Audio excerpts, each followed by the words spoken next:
Jesus Coffee, bon matin, j'espère que tu vas bien, que tu te réveilles bien, cette journée va bien commencer parce qu'elle commence avec nous et je crois qu'on va grandir toute cette année, on s'accompagne pour aller de l'avant.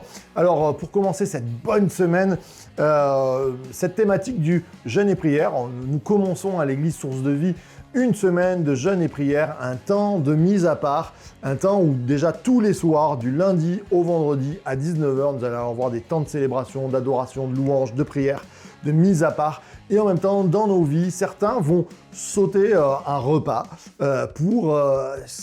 pourquoi ? Voilà, ça c'est la bonne question. Alors j'ai intitulé ce Jesus Coffee, ce bonne semaine, jeûne et prière, c'est pas Baudelaire. Baudelaire est connu pour son côté spleen. Qu'est-ce que c'est le spleen ? C'est une sorte de mélancolie qui fait que dans la vie, le côté mélancolie a quelque chose qui nous attire.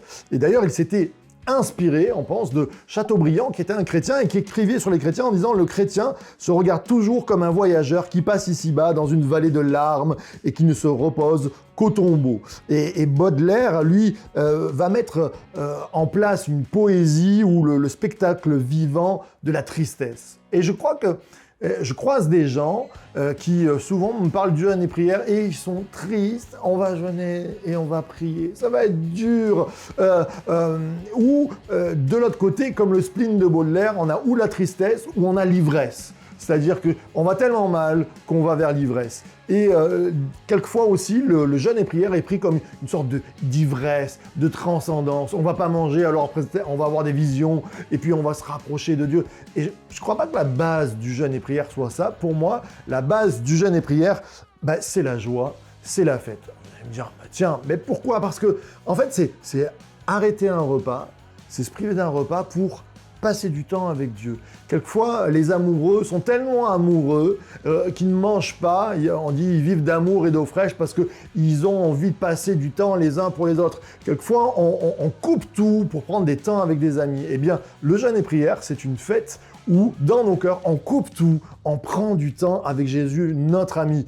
D'ailleurs, Jésus va dire, mais quand tu jeûnes, parfume ta tête et lave ton visage. Il y a quelque chose de... On est dans la joie, on est dans la fête, c'est un moment de joie. Zacharie nous rappelle dans des versets, « Ainsi parle l'Éternel des armées, le jeûne du 4e mois, le jeûne du 5e et le jeûne du 7e mois et du 10e se changeront pour la maison de Juda en jour d'allégresse et de joie, en fête de réjouissance. » Cette semaine, c'est une semaine de fête, c'est une semaine de joie. On n'est pas dans le spleen, on n'est pas dans l'ivresse. Non, c'est un moment de partage avec Dieu, un moment où on va grandir dans cette communion et dans son amitié. Que Dieu te remplisse. Je t'encourage à prendre ces temps où tu coupes, peut-être avec la télé, où tu coupes avec des repas, où tu coupes avec tout ce qui te retient. Et à un moment donné, tu prends du temps avec Jésus, une semaine pour se rapprocher de Dieu. Voilà, c'est ça, Source de Vie de Church to Vie.